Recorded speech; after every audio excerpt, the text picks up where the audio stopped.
Mayatnya Lucy itu dipotong dengan cara yang sangat profesional sih. Waktu dibunuh sedang dalam kondisi hamil 1 bulan. Pas dilihat udah mati Lucy-nya.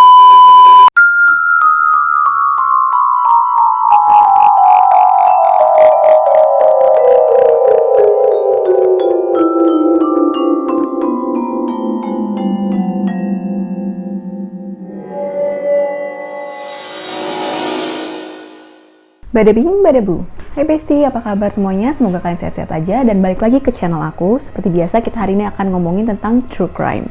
Nah, spesial untuk hari ini nih, kita nggak pergi jauh-jauh sampai Amerika. Kita pergi ke negara di Asia Tenggara aja. Nggak jauh-jauh, kita pergi ke Philippines. Jadi aku baru tahu kasus ini tuh baru-baru ini. Aku juga nemunya nggak sengaja, pas banget kok tiba-tiba muncullah kasus ini. Dan aku coba cari-cari, aku lihat-lihat, kayak wah menarik juga. Karena satu, kasus ini masih open case sampai sekarang, masih terbuka, masih belum diselesaikan sampai sekarang. Kedua, kasus ini tuh disebut-sebut sebagai Black Dahlia case-nya Asia Tenggara.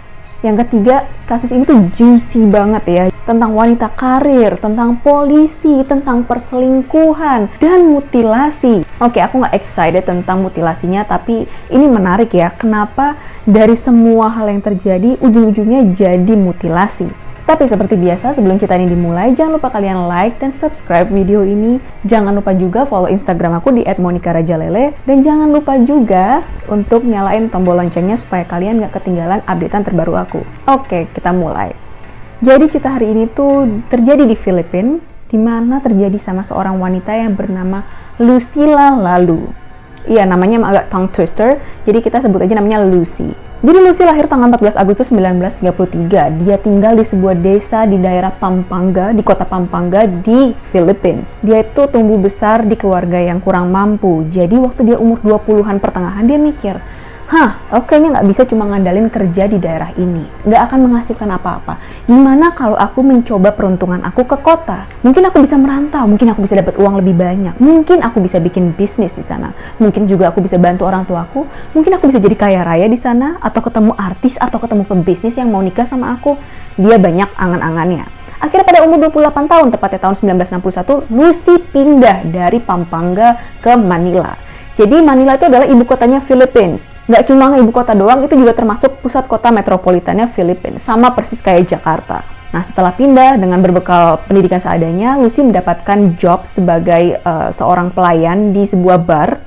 Dan dia tuh pinter ya, Lucy ini pinter. Dia tuh pinter manage duit, dia pinter untuk mikir, duit ini mau gue jadi apa sih? Setelah dia nabung cukup, akhirnya dia investasiin lah itu duit, gajinya dia, tabungannya dia, jadi bisnis. Pertama, dia bikin salon kecantikan, namanya Lucy's Beauty House. Kedua, dia bikin restoran yang merangkap sebagai bar yang bernama Pagoda. Dan dua-duanya ada di Manila. Jadi pasti customer-nya banyak di pusat kota, banyak yang datang. Selain punya salon dan punya restoran, Lucy juga punya semacam kos-kosan. Jadi di bangunan dia tempat bikin salon itu ada beberapa kamar yang dia sewain buat orang-orang yang mau ngekos di sana. Salah satunya adalah seorang mahasiswa kedokteran gigi yang berumur 28 tahun yang bernama Jose Luis Santiano. Dan hal tersebut langsung nggak secepat itu, tapi Lucy jadi kaya. Keinginannya dia untuk jadi sukses akhirnya tercapai. Nggak cuma punya bisnis, tapi Lucy juga beruntung dalam soal percintaan. Nah, Lucy ini punya pacar namanya Agnano de Vera. Nah, masalahnya Agnano ini tuh udah punya istri. Nah, di sini tuh salah dua-duanya ya. Agnano-nya tahu kalau dia udah punya istri, tapi masih mau sama Lucy. Dan Lucy-nya juga salah. Dia udah tahu Agnano punya istri, masih aja dideketin. Jadi dua-duanya ini akhirnya pacaran dan mereka tinggal bersama di bawah hukum atau undang-undang Common Marriage Law. Jadi sedikit informasi buat kalian. Jadi aku pernah dikasih tahu sama salah satu teman aku yang orang Filipina kalau ternyata emang itu culture-nya di sana ya, udah biasa kayak gitu.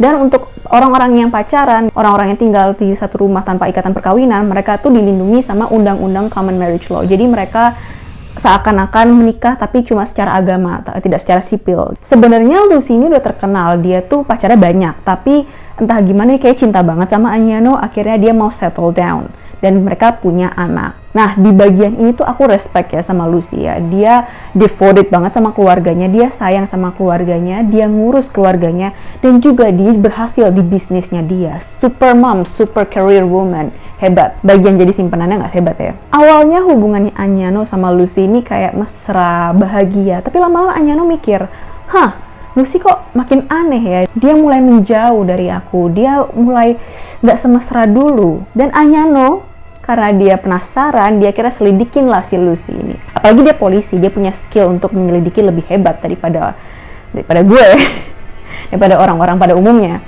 Akhirnya dia ketemulah Lucy lagi mesra-mesraan sama salah satu pelayan yang kerja di restorannya dia, di Pagoda itu. Dan pelayannya itu masih umur 19 tahun. Pelayannya tersebut bernama Florante Relos, atau kita di sini akan panggil Flo aja biar akrab. Nah, waktu itu si Lucy lagi mesra-mesraan sama Flo, ngamuklah Agnano, disamperin mereka berdua. Anak bau kencing. Oke, dia nggak ngomong kayak gitu, tapi dia ngamuk banget dan dia ngancem untuk ngebunuh Lucy dan Flo. Dan semenjak saat itu, Agnano jadi super protektif ke Lucy. Sampailah pada satu hari, bukan suatu hari, sebenarnya suatu malam, di hari Minggu, tepatnya tanggal 28 Mei 1967, Lucy dinyatakan hilang. Lucy dilaporkan hilang, polisi datang, polisi berusaha untuk menginvestigasi, polisi berusaha untuk cari tahu kemana Lucy. Polisi akhirnya tanya-tanya tetangga, dan ada tetangganya yang bilang, tadi kita lihat Lucy diseret sama dua pria keluar dari rumahnya. Sekitar jam 7, jam 8 malam. Tapi masalahnya, hal tersebut dibantah sama Agnano, karena Agnano bilang, beberapa jam setelah si tetangganya itu ngelihat katanya si Lucy diseret dari luar rumah, dia ngelihat Lucy di rumah dalam keadaan sehat walafiat, gak ada apa-apa. Jadi akhirnya polisi mengabaikan kesaksian tersebut. Nah, pas banget nih 2 hari kemudian, tepatnya tanggal 30 Mei 1967, polisi menemukan potongan kaki di tempat sampah di Jalan Malabon di Santa Cruz. Potongan kaki ini tuh dipotong dengan profesional ya, jadi bersih potongannya. Terus dibungkus sama koran dan dipotong jadi 4 bagian. Jadi ada paha atas sebelah kanan, ada paha atas sebelah kiri, ada kaki bawah sebelah kanan, dan ada kaki bawah sebelah kiri. Polisi awalnya nggak tahu tuh ini kaki punya siapa. Sampai keesokan harinya, polisi menemukan bagian badan, bagian torso, dari leher sampai ke pinggul, dan masih ada tangannya, tapi nggak ada kepalanya. Bagian torso Lucy ini ditemukan di daerah di dekat jembatan Guadalupe, tapi kepalanya nggak ketemu sama sekali. Nah, polisi cewek bingung nih, siapa sih ini? Siapa nih orang yang dimutilasi ini? Setelah diselidiki dari sidik jari tangannya, emang agak susah karena ini udah jadi mayat ya, udah mati. Terus habis itu setelah diselidiki, ternyata sidik jari itu adalah milik Lucy.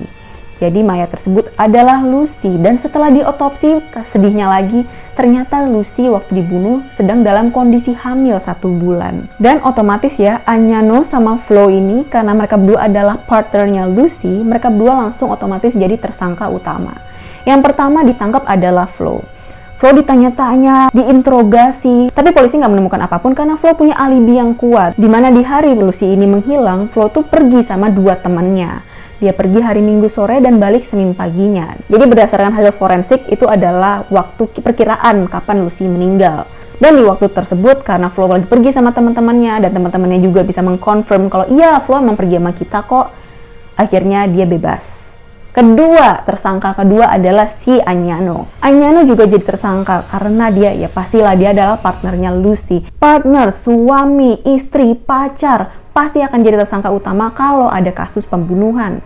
Apalagi nih Agnano nih dia udah menikah. Dia juga pernah ngancam mau bunuh Lucy sama Flo karena perselingkuhan.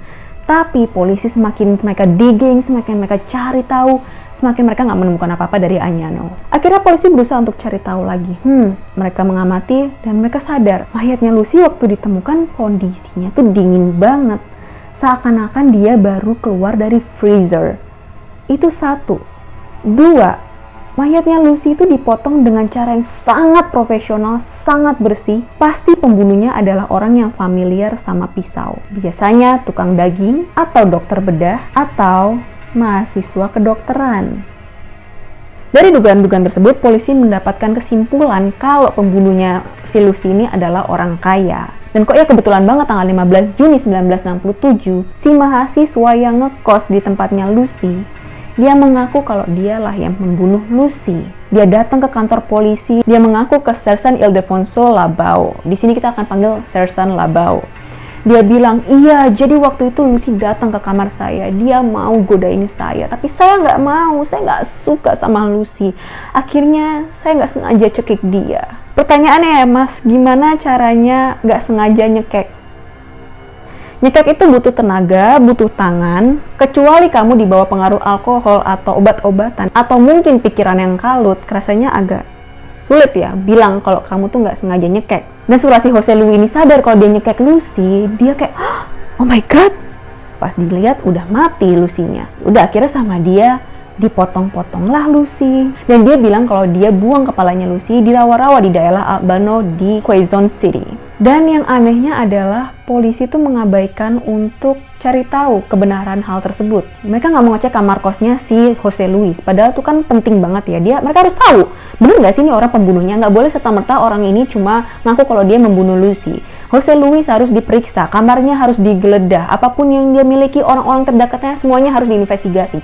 Tapi nggak ada yang dilakukan sama polisi. Jadi seakan-akan polisi terima-terima aja kalau Jose Luis adalah pelakunya. Tiba-tiba beberapa hari kemudian Jose Luis datang lagi ke polisi dan menarik semua pernyataannya dia, dan dia bilang dia tidak bersalah. Ditambah lagi ada saksi misterius yang bernama Dr. Nora Ebio. Dia bilang kalau Jose Luis ini dipaksa sama Cesar Labao untuk mengakui pembunuhannya si Lucila lalu. Akhirnya karena berita yang simpang siur ini, polisi terpaksa untuk cari tahu kebenarannya. Polisi terpaksa datang ke kamar kosnya si Jose Luis untuk ngecek. Dan setelah mereka geledah, ditemukan pisau daging, ditemukan silet, bercak darah, stocking wanita. Oke, barang-barang bukti tadi tuh alarming, tapi entah gimana polisinya nih kayaknya ngablu apa gimana.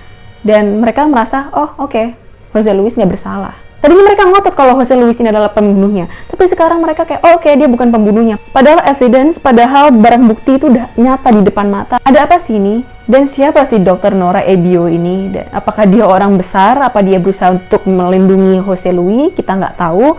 Aku berusaha untuk cari tahu tentang ini, tapi gak ada informasi sedikit pun yang menjelaskan kenapanya, bagaimananya. Dan Jose Luis dinyatakan tidak bersalah. Sebenarnya ada satu lagi sih tersangka, di mana dia adalah seorang eksekutif dari perusahaan percetakan. Cuma masalahnya kasusnya nggak diusut, dan si tersangka ini akhirnya terabaikan. Dan seperti yang aku bilang di awal, akhirnya kasus ini tetap jadi open case. Gak terpecahkan sampai sekarang, udah 50 tahun lebih, udah 54 tahun bahkan. Dan kasus ini karena hot banget waktu itu, dijadikan film. Dan film ini tuh mengundang banyak kontroversi ya, dimana film ini tuh ditayangkan waktu berita tentang Lucy ini masih hangat-hangatnya. Dan orang-orang tuh pada gak suka karena satu, masalahnya belum selesai. Kedua, di film ini tuh mereka lebih kayak menyinggung masalah pribadinya Lucy dibandingkan ke kasusnya. Ditambah lagi film ini cuma digarap dalam 4 hari, jadi kelihatan banget asal-asalannya. Dan publik akhirnya marah, tapi filmnya tetap masih ada. Mungkin kalian bisa coba cari, komen di bawah kalau kalian bisa nemuin filmnya. Oke, jadi menurut kalian gimana nih? Siapa sih pembunuhnya Lucy? Kalau aku pribadi, aku lebih percaya kalau Jose Luis pelakunya, karena fakta-fakta tadi kalau badannya Lucy dipotong-potong secara profesional. Mungkin juga Jose Luis waktu itu lagi berantem sama Lucy, mungkin untuk alasan yang lain, bukan karena digodain Lucy. Terus dia marah, mungkin dia nggak sengaja, nggak sadar dia cekek Lucy sampai meninggal. Ketiga, juga ada bukti-bukti di mana ada bercak darah, pisau, silet, stocking wanita di kamarnya Jose Luis.